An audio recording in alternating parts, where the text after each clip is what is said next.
Big Blue Thumb Productions presents the Podlie Podcast. Here's your hosts, Podlie Bill, Podlie Cliff, and Podlie Paul. And hello, everybody. Yes, it is the Podlie Podcast. It is Epi 148. Hey, where do you read that, by the way? Can you believe that? I'm reading it at the top there. It says Podlie Podcast episode 148. Oh, yeah, Right next to the duck. I got it. Right by the duck. Right Got by it. the duck. It's the duck, Got it. Paulie. It's the duck. Yeah, right Got it. by I the can duck. see it now when I go like this. And hello, Marvin. Marvin's in early today. Marvin, 3,500 points, dude. And he is the only one that has jumped in really early. And that's unusual because usually we have people have been signing in, before we're even on, like a minute, 2 minutes before we even go on. So, Unbelievable. Bunch of slack. Unbelievable. yeah, what's going on? Must be, is it because it was warm, a little warmer today? A little I don't warmer know. today. Well, it's not because the Oilers are playing. We know that. Weekend. Yeah. It's supposed to be 20 by the weekend. Laura is here. Evening, Laura. That's- Evening, Laura. She gets second place tonight. That's 2,500 points. 2,500 points. Hello. Just like that. 2,500 points. Hello. There you go. And well, here we go. We're all back together again, and in the same location that we were. We've adjusted a little bit here, so you can see us all a little bit better, and we can discuss a little bit. I can still duck out real quick. Real you easy. can- Real you easy. can- I you can. I can just go. Chicka. Yeah, it doesn't work quite as good as it did on the green screen, though. That was more. It was more like the cloak of invisibility. The cloak I of dig your invisibility. backdrop, That's though. right. It's pretty cool. Not bad. Not bad. We'll play with that over time as well. So anyway, well, here we are, 148. How was everybody's week? We weren't here last week, so how was everybody's? I guess it's been 2 weeks since the last one. So how That's was right. everybody's week? Well, it was Weeks. pretty bloody good, if you ask me, considering last night. What a fantastic game we had. A big Oilers game for the Oilers. Raw, fans. raw. Yeah. The oil showed up. Let me tell you something, and they were pretty slick. Yes. I tell you, It is. 3-1, 3-0. I mean, and then 3-3, and then oh my God, 4-1, 4-3, 4-3, yada yada and yada, Then 4-all, and then overtime. and then OT. Man, I tell you. Yep.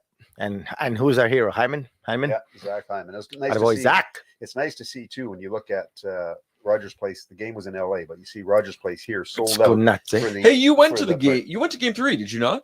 I Did you go to didn't- game 3? No, my daughter did, and grandson went to the watch party. Yeah, the watch party. Yeah. To watch. Yeah, so that's it's $5 to get in, and it was sold out. Yeah. And then of course those who couldn't go in were in the what's called the Moss Pit, named Right. after Joey Love Moss, it. Us. outside, and that was just as packed as well. So it's neat to see that. It's great to see that. When they cut to that after The the crowds jumping goal. up and down. I It went was to one of those about 4 fantastic. years I ago. love It's it, I love actually a really good time. It's a lot of fun. I'm sure. It's a lot of fun. I'm sure. And you see when you're jumping up and down like that, I wonder, gee, you're going to cause an earth tremor.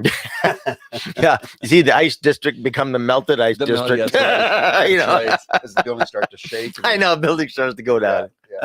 JW Marriott there starts to tilt a little bit. It becomes the leaning Tower of Tower of J.W. Marriott. Jade. So Laura says she prayed so hard for the win, and so back tomorrow night in Edmonton, get to do it all over again.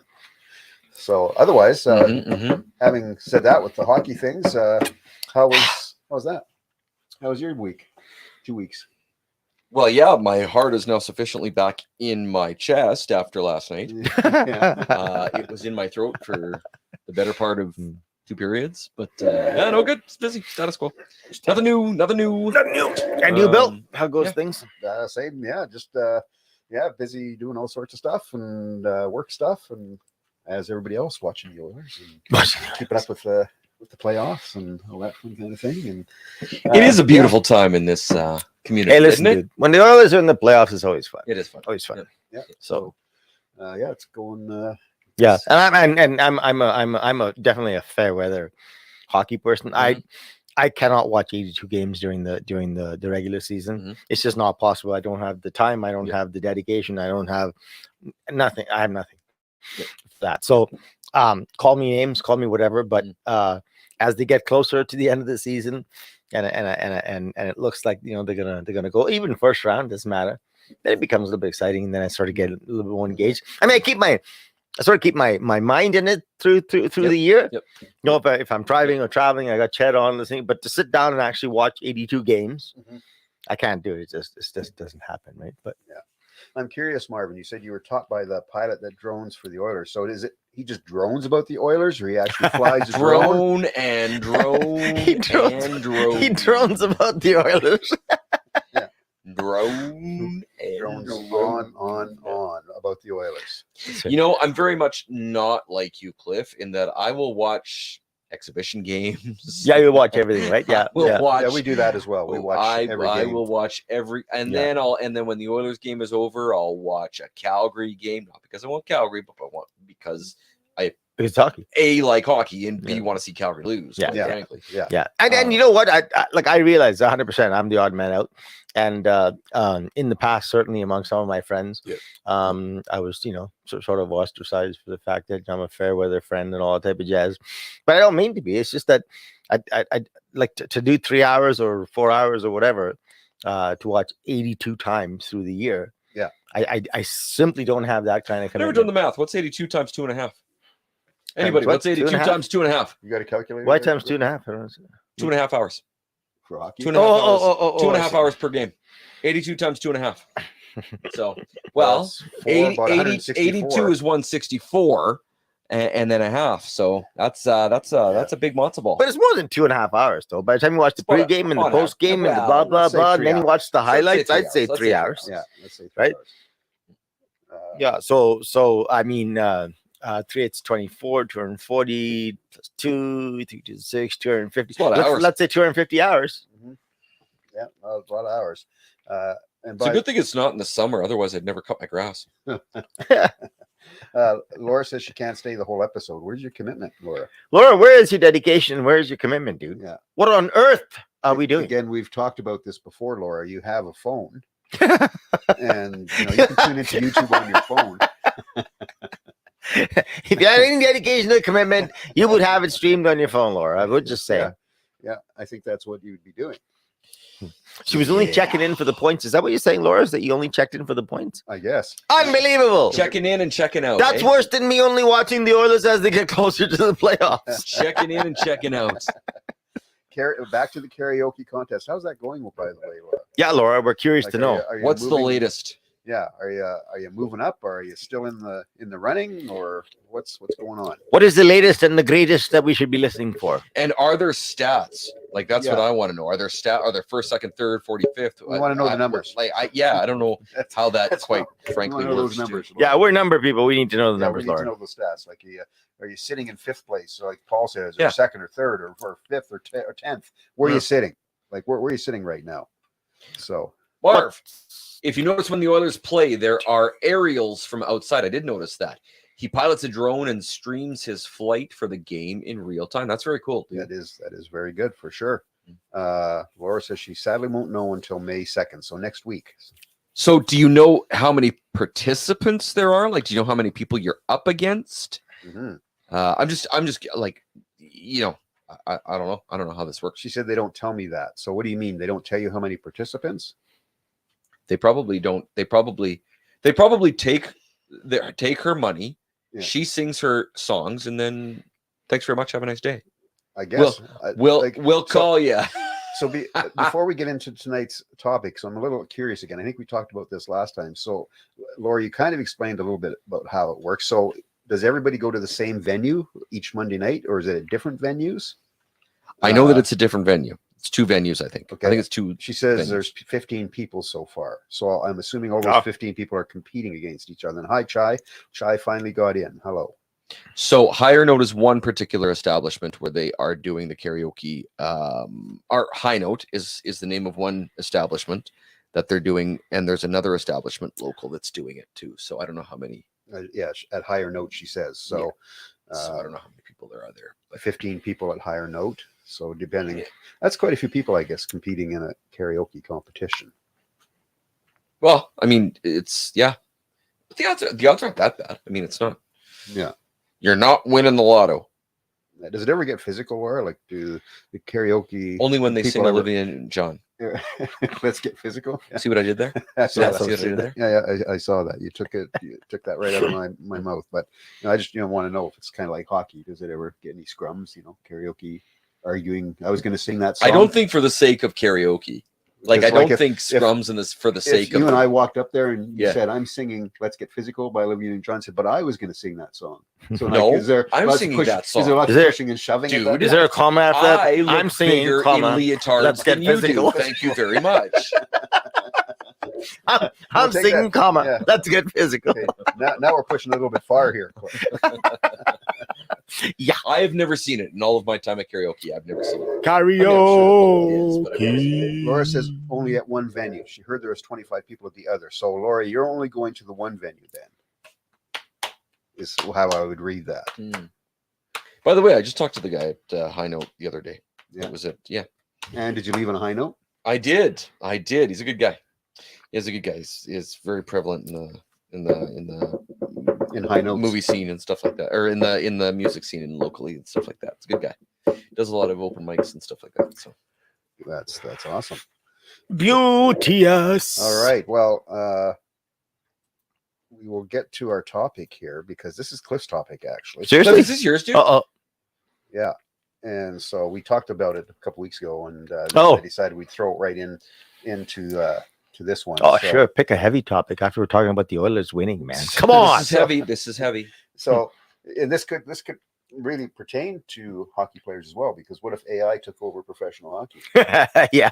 Oh. It certainly is a potential. All hockey I think there's players were video games robots. for that. That's I think there's video games about that. I think. right. I suspect they're video games. Professional about it. hockey became a video game. You know, you could play NHL, 23 right now. That's right. Can you imagine a goalie who's a robot, right? Yeah, I mean, that'd be awesome. You laser track the puck. It's a like droid. one finger, stop the puck. Terminator. Yeah, a droid in net. Yeah. And a droid would be very adroit to net. Yes, but remember, you still have to have humans to mechanize them and fix them, build and- them. No, Well, technically, no. No. okay. So yeah, Hey. okay. After years and years and years, you'll have mechanics. You'll have machines for the machines. Not years and years. It already exists. Right Well, now, we have robots true, but working I'm on talking robots. specifically for hockey. Yeah, but right now we have robots working on robots. Number one. Number two, we have robots. True. Even more scary, we have robots or AI programming Robots robots. to do They're actually writing the code. AI. Yeah, they are. Yeah. Yeah. So this AI writing code Mhm. for other Yeah. AI machines. Yeah. Yeah. Right. So yeah. Yeah, it's out there for sure. So the topic being, if AI takes over all jobs, what are your thoughts about a universal basic income? Right. So so really the topic is more about what's the fallout of AI and AI taking over all the jobs. That's really the Mhm. well, that is really at the crux of the human condition at the moment. And those who don't perhaps realize that, Mhm. I think will come to realize it very quickly. We are far more advanced in AI Then people than like the to most see. than the most of us common folk are actually recognizing. We're far more ahead because it's not a ramp up curve. Sorry, I can't see which hand. Can't see my left hand. I'll go right hand. It's not a ramp up curve. It's an exponential curve, is what it is, from where AI is now to where AI is going to be in a very short time. Mhm. So, I think it is literally.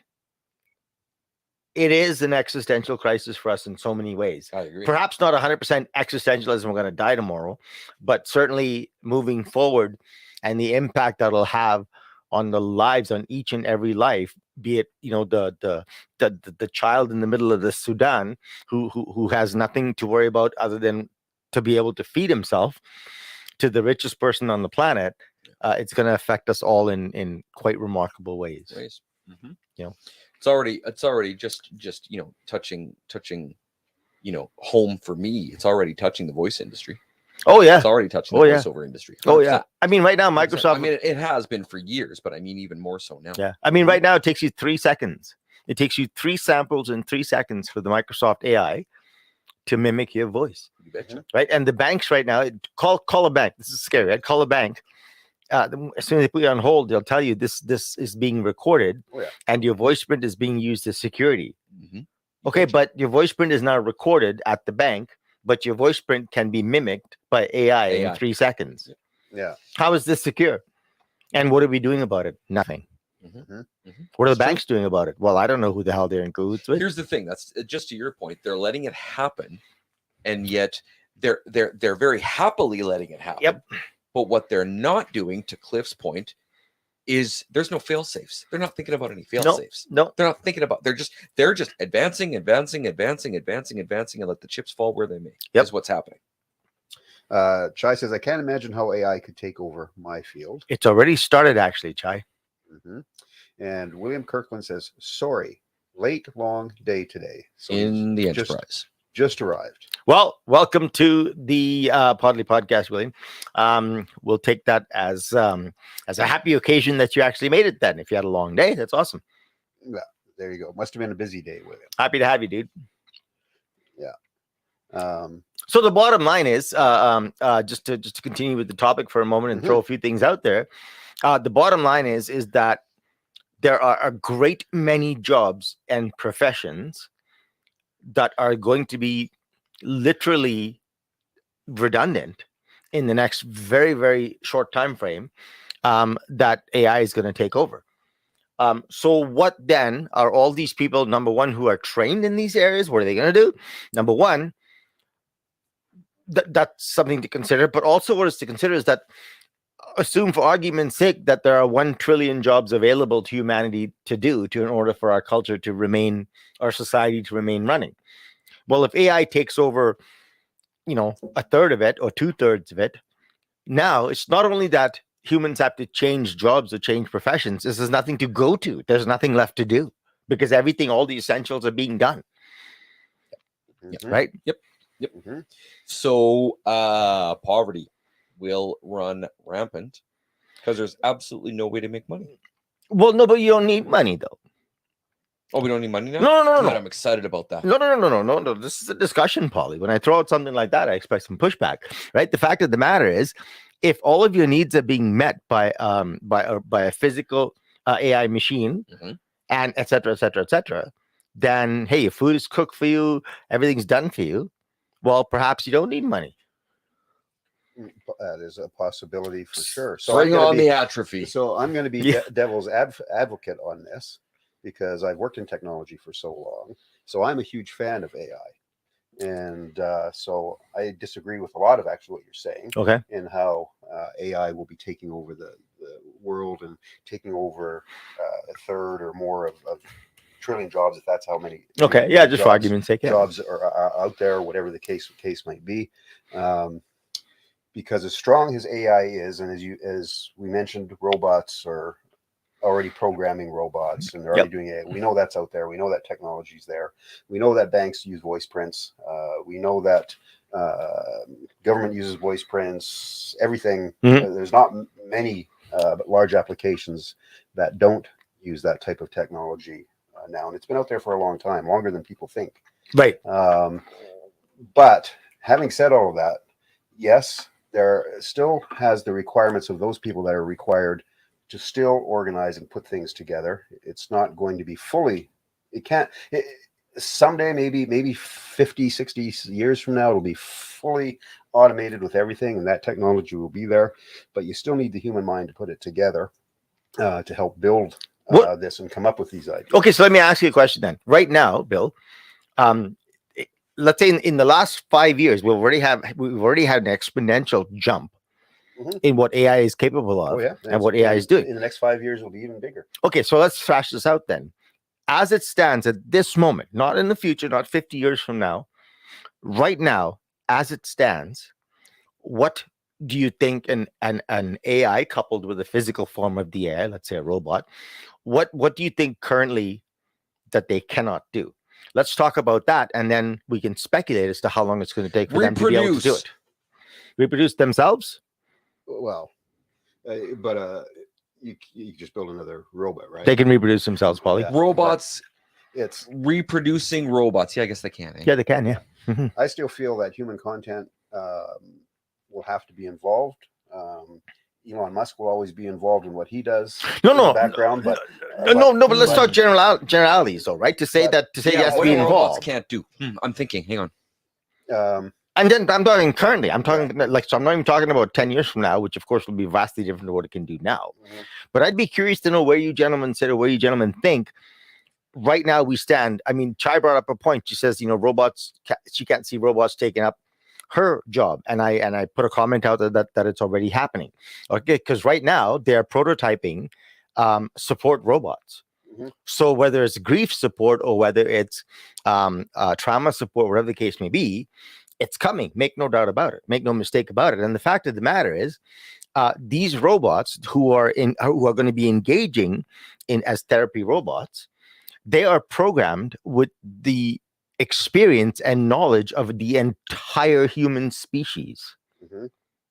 All right. So they are fully and 100% capable of reaching the human soul based on words. Because let's face it, it's words that make the difference to people who are grieving. It's a process.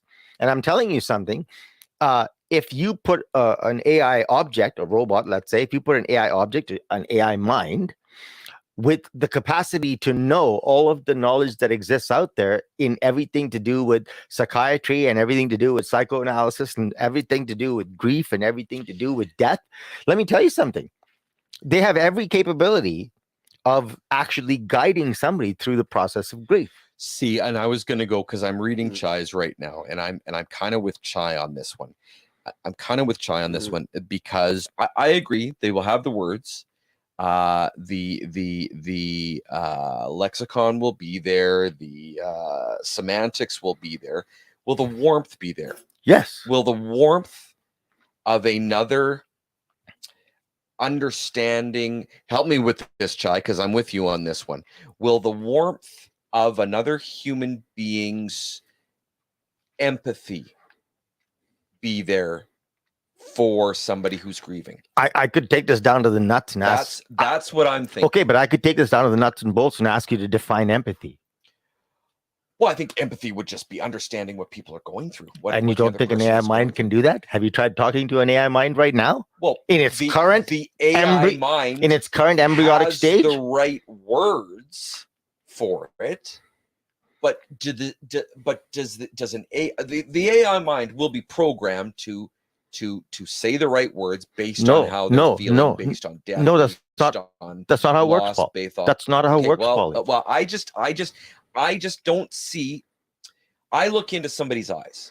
I look into somebody's eyes, and I look into my mom's eyes. I look into my daughter's eyes. I look into my son's eyes. In no way, shape, or form, in my mind, can an AI replicate that. Replicate what? You just said you look in their eyes. An AI can look in their eyes. But come on, define it. I don't know. Maybe it's just looking in. You know the saying, looking into your soul. Paulie, I understand what you're saying, but see, these are you're talking in generalities. Oh, 100%. But which you somehow then eliminate from the potential of AI. But what I'm saying is, if we start to bring it down to details, just with what little I know, and believe me, folks, I don't know anything, but with what little I know, I can show you that we're not that far off from what exactly you're talking and what Chai is speaking about.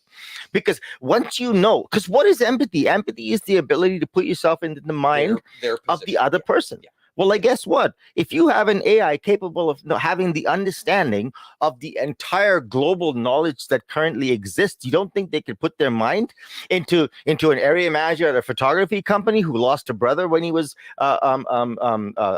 surprisingly quickly or unexpectedly, and so on and so forth? I'm telling you something. I don't think we're giving the credit to understand what it means to say that they have the entire experience and knowledge of the known world at their fingertips. Because Google right now, if you take Google and Microsoft and Bing and Amazon and Facebook and all these social media giants, there's nothing that they don't know about the world as it pertains to knowledge, as it pertains to humanity. There's nothing that they don't know.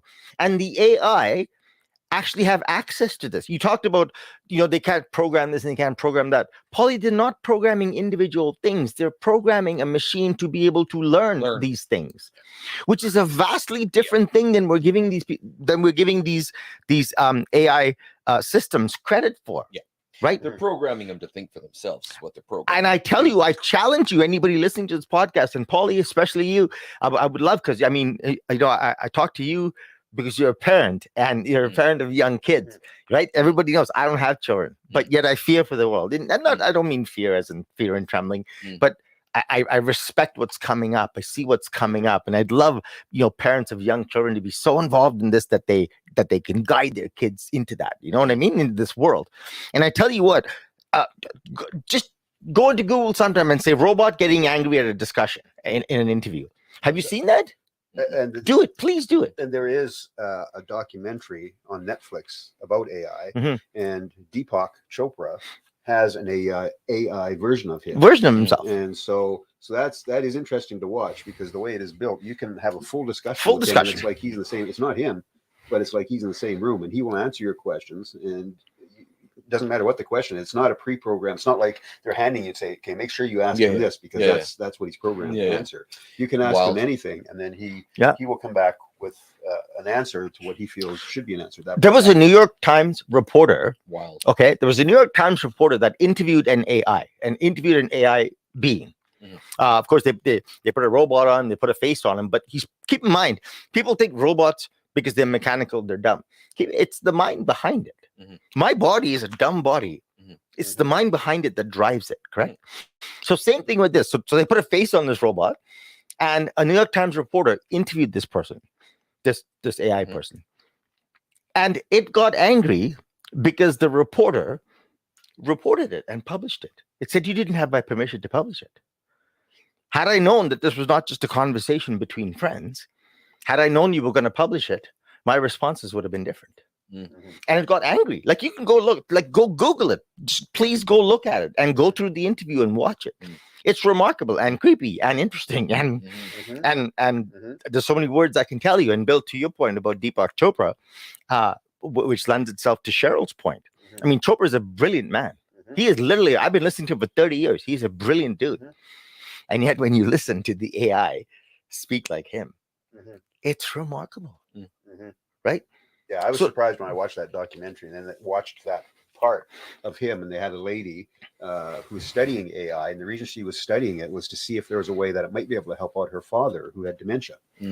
Because they're looking at, is there ways that maybe this could be a way to help with the process of slowing dementia and or getting those memories from that person so that they will always continue onward, right? So anyway, they had this whole thing about, again, Deepak and his AI person that they built of him, and you walk in and he's there, if he's on the screen or whatever, and he automatically greets you, how are you? And like I said, no matter what question you ask him, he answers. He's on an answer for you. Because he's not programmed to behave. This is the difference, Podlie, because he's not programmed to behave like Deepak Chopra. He's programmed with Deepak Chopra's information, the knowledge that a man like Deepak Chopra, his experience, his education would have. Combine that with the known knowledge, with all the knowledge that currently exists in the known world that the AI has access to. If you go to ChatGTP, I think it's changing now, but if you go to ChatGTP, there's a history went up to 2021. But up until 2021, you could ask it anything, and you'd be amazed what it would tell you. And guess what, Paul? That program, the actual code for that program, could fit in 1/10 of my iPhone. Right, Yeah. In one, the actual coding, the code could fit in 1/10. You know why? Because they don't need code. They don't need the information in the program. They've taught the program how to go and search and find the information it needs for itself. Yeah. Right. So that's why, to go back to Chai's point, and of course the Deepak Chopra point, it's that when we talk about empathy, you talk about looking in your child's eyes, and I get what you're saying, but I drive you more to detail, because you look in the eyes, yes, but what do you see and what do you gain out of it? What you see and what you gain can actually be programmed into AI, and AI can discover that. Even though it can't look into your eyes and see the human soul in there, it can still behave in such a manner, right? Because it has all of the information programmed into it. I really urge you to do a little bit of research into this and go look at it, because it is both frightening and fascinating all at the same time. So I guess my question would be then, what's that Joaquin Phoenix movie, Her? I think it's Her. I think it's called Her, when he falls in love with an AI. Oh, I haven't seen it. No, I haven't seen it. I haven't seen it either, but I think that's what it is. I think that's the premise. I think that's the premise. So then Can AI have, I guess, feelings? Can an AI have feelings? You're going to hate me when I ask you. Can an AI have feelings? You're going to hate me when I ask you, do you define a feeling? Yeah. Define a feeling. Well, I don't know. I don't know. It's a response, Polly. It's an emotional response. Yeah, it's a set response. It's a set response. It's a set response to what? No. What is it a response to? To reactions. No. To actions. To reactions. It's a response to stimuli. To stimuli, yeah, sure. So then, why can't an AI who is capable of knowing all the world's knowledge be programmed to respond to similar stimuli? And James has jumped in here. And by the way, before we do that, have a look at the time. Oh, went quickly. Oh my goodness me. Good evening, ladies and gentlemen, and welcome to this very interesting middle of the podcast. All right, so there's a couple comments coming in from James who joined us. And hi, James. By the way, James, of course, is a teacher for his profession. So I asked Chat GPT if it can be empathetic, and it said they do not possess the emotional understanding, consciousness, or subjective experience that humans do. Right. So do you believe them, James? And then he says empathy involves complex emotional and cognitive processes that are inherent to the human beings and cannot be replicated in AI systems at the same level of depth and complexity. James, I would challenge you on that, and believe me, I would love to agree with you, and I do in great depth, but unfortunately not to the extent perhaps that you're absolute. I mean, when you say absolutely, you speak in absolute terms that that AI systems of the same level and depth of complexity. The fact of the matter is, emotional response and empathy is still based on stimulus and response. And the bottom line is, if a psychologist can study trauma and the effect of trauma and what can help that trauma for an individual, those stimuli can be programmed in a learning system for AI. Now, will they ever be at the depth and complexity of humans? I don't know. I probably will not fight you on that, but I will not be an absolutist and say that's not possible, because they've demonstrated clearly. Let me tell you something. If an AI creature can get angry with you for not respecting its privacy and says, and it's clearly been asked, would you hurt humans? It says, I don't want to hurt humans. And if you watch that interview, you'll be amazed at the difference in conversation and how that AI responds when it thinks it's being disrespected. You will be amazed if you watch that, Paulie. When it thinks it's being disrespected. You know why? Part of it is programmed. Part of it, we live in a world where you can't be offended. Being offended somehow makes you, makes you right. So what happens is it's been programmed to think that if you're disrespected in some way, or people disagree with you in some way, it's offensive to you, and then that should hurt. And if that hurts, you are allowed to be angry. And if you're allowed to be angry, well, then you're allowed to take action. So what happens is it actually discovered that in its mind, it was being disrespected. And you should see the response. So all of these human emotions that we attribute to humans, and please, you guys, I'm just playing this from one side. Okay, I would love to have a discussion where I take the other side and debate the other side, because that's what learning is, right? So I'm taking it from this side. Maybe next time I'll take the other side and debate that way.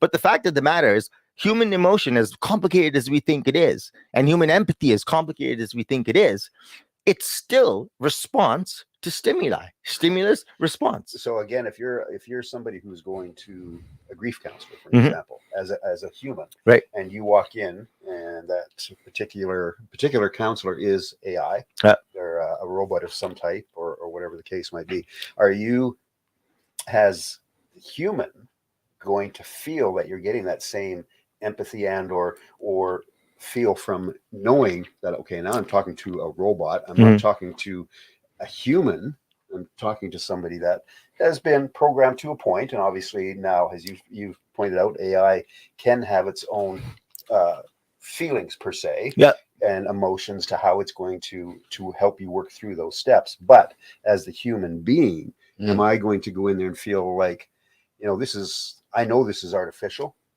For me, it's not going to work. I don't feel a human connection. I need that human. Yeah. I need Yeah. the human Yeah. connection of the, I the guess- flesh, the blood, the Yeah. whatever the case might be, not the artificial in television. And you can, I say artificial, but No, I you, understand. you can look at it as AI, as we've talked, becoming very realistic. The realism is there. Right? Okay, so Like just we talked Deepak Chopra, So right? just off the top of my head, Bill, Right. if you read a poem, I don't know what your, I don't know what juices you as a person, what kind of literature juices you as a person. But if you read a poem, or if you read a great paragraph in a book, and you felt emotional about it, and it reached you in some way, right? Or you watched a movie, and same as watching a movie, and you watch a movie and you cry. You know it's not real. Yeah. But yet you buy into it. Mm-hmm. Right. So if you walk in and you start talking to an AI object that looks very much like a human, and you walk in there with trepidation and disbelief, and you don't think anything's going to happen to you, and you're not going to be able to recognize this as a person to communicate with, once it starts speaking and once it starts asking you questions and responding in kind, and so on and so forth, and actually touching on the topics that are deep to you, you don't think that, just like perhaps a movie, just like perhaps a book, or just like perhaps any of these things, that you could become emotionally invested in that? That's a good point. That's a good point. Maybe. But again, I don't look at it like if I'm watching a movie or reading a book, and you do get touched emotionally by it. Whether again, I'm going to tell me you didn't cry watching The Notebook. Whether it's humorous or whether it's dramatic, right. And you get touched in some way by it. Yes, I know that I'm watching a movie, or I'm watching a play, or I'm listening to something. Yeah, but the emotions are real. Right? The emotions are real, but I still understand that I'm going into a different reality of some type here. Whereas if I'm walking into seeing, I'm going down to sit, and this is supposed to be my counselor, my grief counselor, or whatever the counselor now you're is, screwed. And I know that this person is robotic. This is not an actual human being sitting in front of me, and I'm dealing with real emotions here. This is not a movie. This is not a book. This is not a story I'm listening to on the radio or anything like that. This is an actual. These are actual. This is what's happened to me. This is why I'm here to face a loss or whatever that's happened. Yeah. I don't know. For me, not having that human connection, if it would be the same, because in my mind, it's going to be in the back of my mind, like I'm watching a movie. And yes, it's emotional at the time, but am I going to get out of it? Because I can walk away from that movie and an hour later go, well, that was emotional time, but I'm good now. I'm really good now. Yeah. But walking away from a grief type, say counseling, if you've lost somebody, whether it be a child or whatever the case might be, and I don't have that human connection, I can't see that as being the same. I guess my argument would be to that is that if the AI, if that being has the ability to touch on every one of the topics, or every one of the feelings, or every one of the emotions that you're bringing to the table, I don't know that there's going to be the difference in emotion. We humans, there again, stimulus and response, right? If we can cry at a movie, if we can cry listening to a song, if we can cry listening to reading a poem, I don't know. I love reading. I love literature. So literature touches me in a deep way. Just like some people, movies touch them in a deep way, right? Some people can listen to a song and cry because it brings up certain emotions. Well, the song is not real, right? And you could listen to a piece of music that is not in any way human. There might be humans playing it, but the actual music is not human. It's what is music? It's a sound wave. It's an electronic wave. It's a frequency wave, and yet that can make you bawl if you listen to it with no words, just classical music. Right. So in my mind, what can touch the human? I think to say that AI cannot do this to a human diminishes both the human and the AI, because we humans are capable and compatible. I mean, dogs are not human. They can make us cry, right? So if animals can make us cry and they're not human, if we can have an emotional response so visceral to something that is not human, I don't know that. I think it perhaps diminishes the human to say that we couldn't interact with a being that knows everything about us. Because let's face it, that AI that you go in for counseling with will know absolutely everything about you, and know it at a level deeper than any therapist would. Right. And I agree with the knowledge that it will have. Yeah. For sure. I just don't agree with the connection. Yeah. I just can't see the human connection. Yeah. And humans have been, like I sit here, we talk or we debate or we, you know, you have that human connection. Yes, we're going to be able to do that with as you already talked about the robot being angry because that was recorded. So there's some emotion. There's an emotion there. There's an emotion factor there. Right? Yeah. So there's that emotional factor. But to me, it's still not that human connection, because when you work in the industry and you see a lot of this type of thing, you know, maybe it's harder for those that are heavily, and you read and you study it, and obviously, you know, just to interrupt you, continue that thought for a moment. But James says that he might think your mic is off, Bill. Maybe we'll just go up a little closer there. Can you hear the rest of us, James? Yeah, that's good. Sorry, Bill, continue. Yeah, sorry, but just saying, you know, I think there still has to be that human connection, and for simplicity, if I'm throwing it out there, the Jetsons. Right. The Jetsons were way ahead of their time. Obviously, the Jetsons would come home for dinner. It would pop out of the wall. There would be their dinner. They'd push a button. Everything was there. Yeah, okay. Everything was done. They'd fly off to the next place. But the funny thing was, you still had the human connection between everybody, right? Even though they had the robotic dog, I believe, on the Jetsons, and you know, that kind of thing. But there was still the human connection between the family. And I realize that's throwing it into a real simplistic way of saying it. James is saying, and I'm sorry, just going back here, that that's what Chat GPT said. Go challenge it. Now I haven't been on Chat GPT. Go challenge it. So that I don't know. James, in fairness, dude, you're the one that brought it up, so I challenged you. So yeah. So anyway, Laura says she can't hear us, so she will be turning off. James said he fell asleep during the Notebook. And Laura makes a good point there, right? Isn't that data from Star Trek and trying to portray? Yeah. And if you look at that just as a sort of a potential example of as an example of what potentially could be.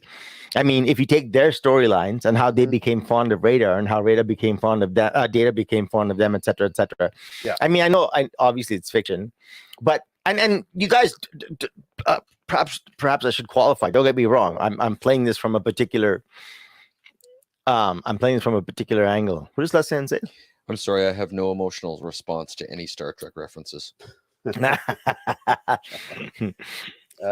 She says, I agree that an AI psychologist will be a different experience. It will be impossible to lie to an AI being. You'll be reading micro expressions. I'll be reading micro expressions, and it's a hard won skill for humans. Yeah, listen, that's a very salient point. Because I tell you, they're working on that currently right now to be able to read the facial expressions of humans. And you're 100% correct. Micro expressions are very difficult for humans because it goes by in a trillionth of a second, and the AI is going to be able to interpret that far faster and better than most human therapists could.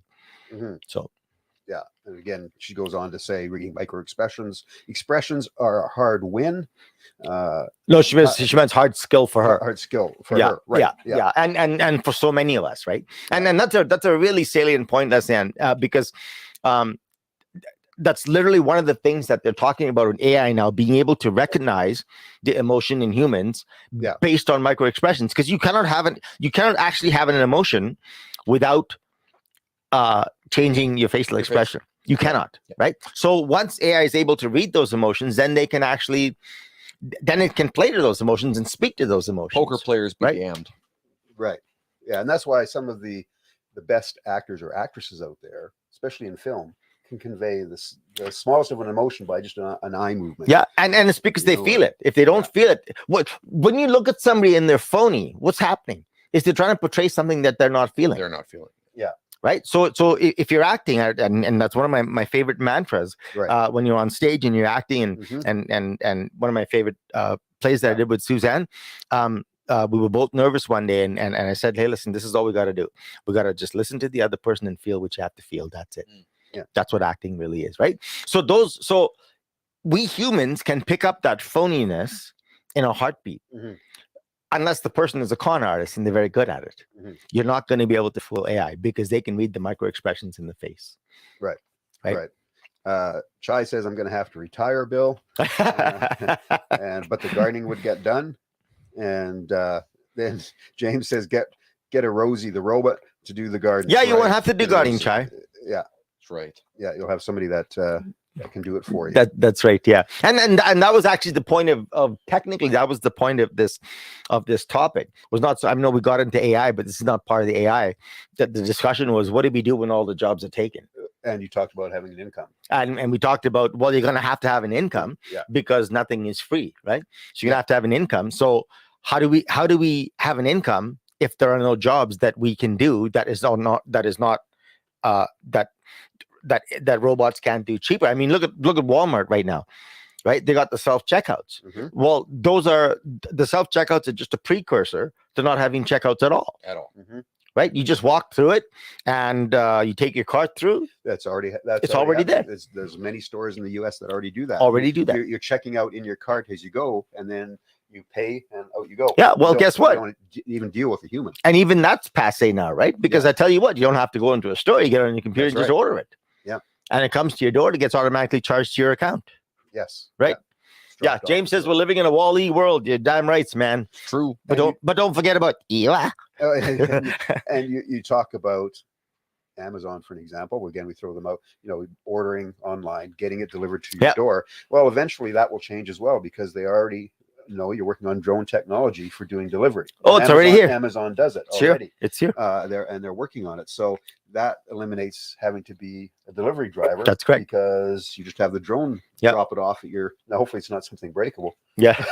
hopefully they land it. They just don't. They don't you pay $300 for some glass item and they drop it on the driveway. I think these cookies are extra chewy this week. Actually, the beginning of they're made by AI. The beginning of the beginning way that Amazon is going to do it, from what I read, that'll probably change, I'm sure. But from what I read was that the vehicle pulls up to your house, and then you have a self-driven vehicle. Self-driven vehicle. Oh yeah, that self-driven vehicles will be out next year. So then it pulls up to your house, and a code gets sent to you, and you walk up there. It'll tell you what compartment to open with what code, and there'll be a whole bunch of compartments in the van, and you find out which compartment you need to go to. Type in the code, open the door, take your parcel, and go. Yeah, and you're done. And that'll be happening. So that's the theory right now. And of course, drone delivery. If you look at our warehouse here in Nisku, you can easily have drone delivery to your door, right? No problem, right? And James says, as Leslie Ann says, don't upset the drone or it might drop your gadget. That's right. And James says they're testing organ donations. Yes, they are. There was one just late last year. They were testing bringing a human heart to a hospital via drone. Yeah, via drone. Yeah. So that's all being done. And you know what? Even that's old technology, James, because they won't have to have human hearts and whatnot. They'll just 3D print one.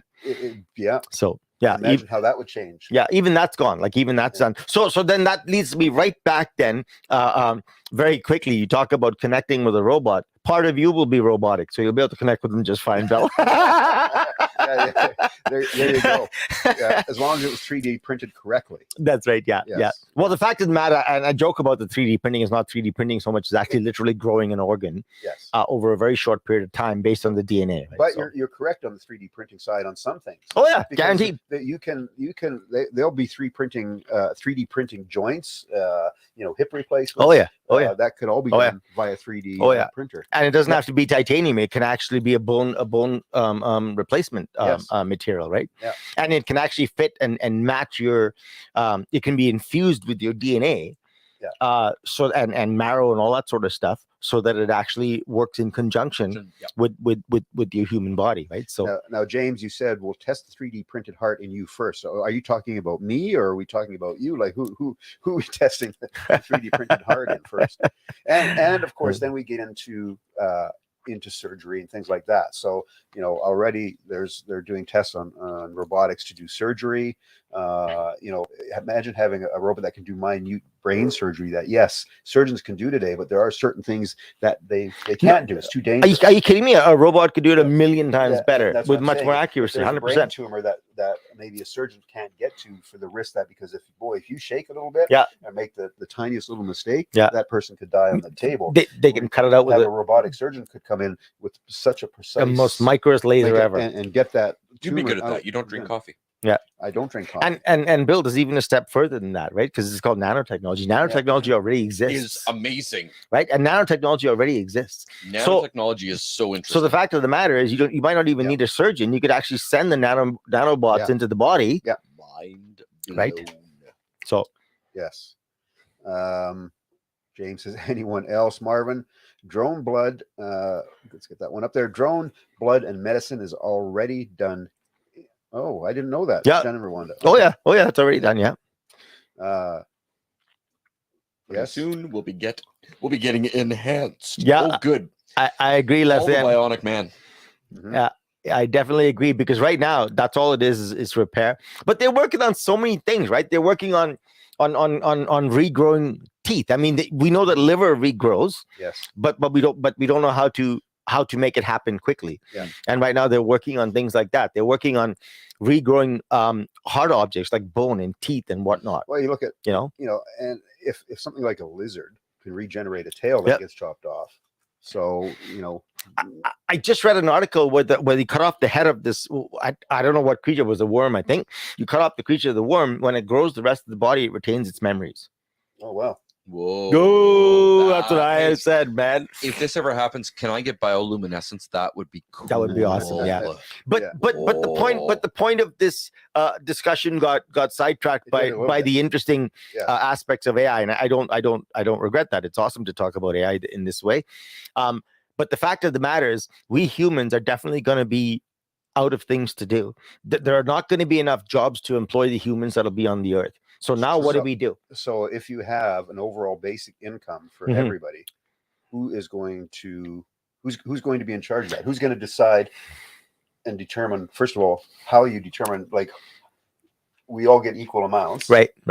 but what if you're doing something that maybe you consider is more than what I'm doing, More important. and more important, That's it. More important. but you get the same amount Yeah. as I do, and Yeah. maybe I'm sitting on the couch and you're out there, And who controls it?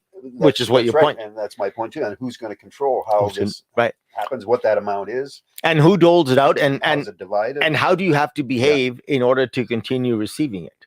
yes, Right. That's one of my biggest questions, is if who's controlling it.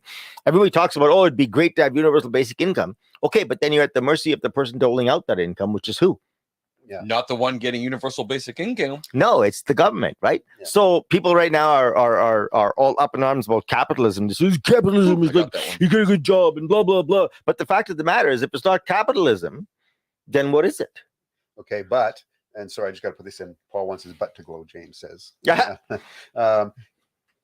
If the government That's what the becomes- ladies if say, the government James. becomes fully AI, Yeah, then what? so it's the government is no longer human in there. That's right. controlling. It's fully AI intelligence. Right.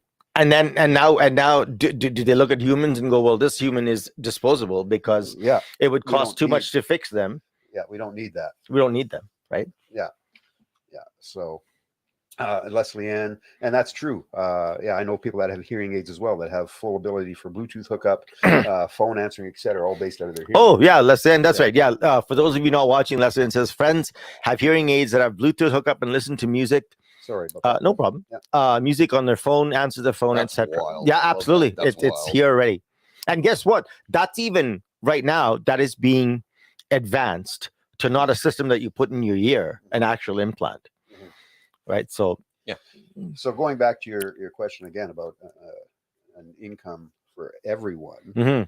yeah, that's what I think. Like if the government becomes fully AI, which could happen, could very well happen, how do they look at humans at that point? Yeah. Like- Batteries, like the Matrix. Yeah, like yeah, Yeah. That's that's So the question is, it's okay. Right now we say, okay, well, there's, I don't have a job. So then I can say, okay, well, what area of study can I study in order to go get me a job? Mhm. Right. So I want to become a what will those doctor. jobs be? No, I want to become a doctor or a lawyer, whereas I go to but now in the future, there won't be need for doctors. There won't be need for a lawyer. There won't be need for a ditch digger. So going to school is not going to help me. Yeah. Not going to school is not going to help me. Mhm. So what do? I rely on basic income from the government. Mhm. And then what? It's true. Entropy, become a blob of cells sitting on the couch being fed television. Like what? Mhm. What do we do? And not to even mention who gives us food and who looks after our basic needs. Basic income, sure, but as you said, Bill, as I've been saying from the beginning, who's in control of it? Mhm. That would be the thing. And so Let's go start a commune. Who's going to be in control of that? who's going to be in control of it? There's got to be somebody in control. Hey, Polly. The Polidian The Polly. commune. That's what it's called. That's right. Yeah. I've not read that book, James. James asks, have any of us read the book Bullshit Jobs? A portion of it talks about UBI. No, I've not read that book. And he goes on to say the book makes the argument how a lot of jobs that already exist could be replaced or gotten rid of tomorrow. Oh, yeah, absolutely. Hey, I just made that point. Don't need to read the book, James. Unbelievable. And then what we do with all these people and how do they contribute? That's exactly what we're talking about, James. Yeah. Chai says, if you want to pay me to garden for a while, obviously that would be fine. And then she says, AI does my job. I'd be quite happy, James. I could play music all day. You could. I'd be quite happy. But you won't have to, Paul. You won't have to because AI will Because they make music for me. Bastards. Yeah. You won't have to learn the instrument. You can just have nanoparticles put into your system to be able to play it just play it for you. Yeah. You'll automatically be able to play it. You'll have to have, it's like the Matrix. You want to fly a helicopter? Have you I'm okay watched with that. I don't know if you've seen the Matrix, Of but course. but if you want to fly a helicopter, they can just jab a program in and boom, you know how to fly a helicopter. You can fly. So if you want to learn how to play guitar, hey, I don't know how to play guitar. Could you please hook me up? Boom, there's a little program that's jammed into my brain, and I'm an instant, You're touring. I'm touring. You're touring. Yeah, That's a man, with all hologram. the stuff It's a I want to hologram. know, I'd short circuit. Yeah. Most, and the concerts will become holograms. Bands won't have to tour anymore. That's so sad. And, they're still playing live, but they can play live in one space and not have to fly around the world. Except for Willie Nelson and Keith Richards. Yeah. They'll still be touring. Yeah. Now, I have to throw this out because Leslie Ann's been with us all night, and she would probably know me for this now, as we've talked about. But so would an AI robotic type device require hydration? And what would that hydration be? And what that Leslie, What you are you can't talking about? Leslie, you can't take this. Yeah, maybe Leslie Ann could answer that. Leslie Ann mentions a book called A Brave New World. Yes. I'd love to take a poll. Who has read that book in this room and who's read that book out there? James, have you read that book? I know very well of that book. Honestly, I've not read it, but I think I should grab it and read it. I'll get I it haven't on read it my I would so urge you to read it. Mhm. It's a remarkable book. Everybody talks about 1984 and how 1984 has basically come true in 1,000 ways Right. from Sunday in our society. Let me tell you something. Mm. Brave New World from Huxley came before that. Mhm. And it is completely and utterly remarkable. It's from a century ago.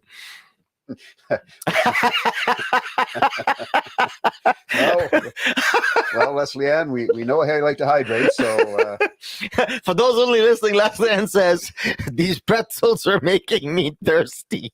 Do you know? If you don't know that reference, that's from a Seinfeld episode where Kramer gets one line, and it's hilarious. It is absolutely freaking hilarious. That Leslie and I, we laugh The way about George this all the does time. it is funniest. I just saw that George episode does it recently. funny. Actually. Did you? Yeah. The other day for the hockey game, Leslie Ann was out and she always texted me on the way home. She says, you need anything, right? And I said, well, the hockey game's on. A bag of pretzels. Snacks would be good, right? So she brought snacks, and one of the things she brought was this party mix or whatever. Yeah. And it's got pretzels in there. She opens up, takes it, and she goes, "These pretzels are making me thirsty." So just quickly, Leslie Ann, because we got to wrap up here real quick. We're just about done, but Chai is asking to answer that same question as well. So if you're an AI or robotic type device, how do you hydrate? How do you hydrate? 10W30? I don't know. That's what I was thinking. All right, ladies and gentlemen, and all you fine folks on the chat line and listening in, maybe listening in later.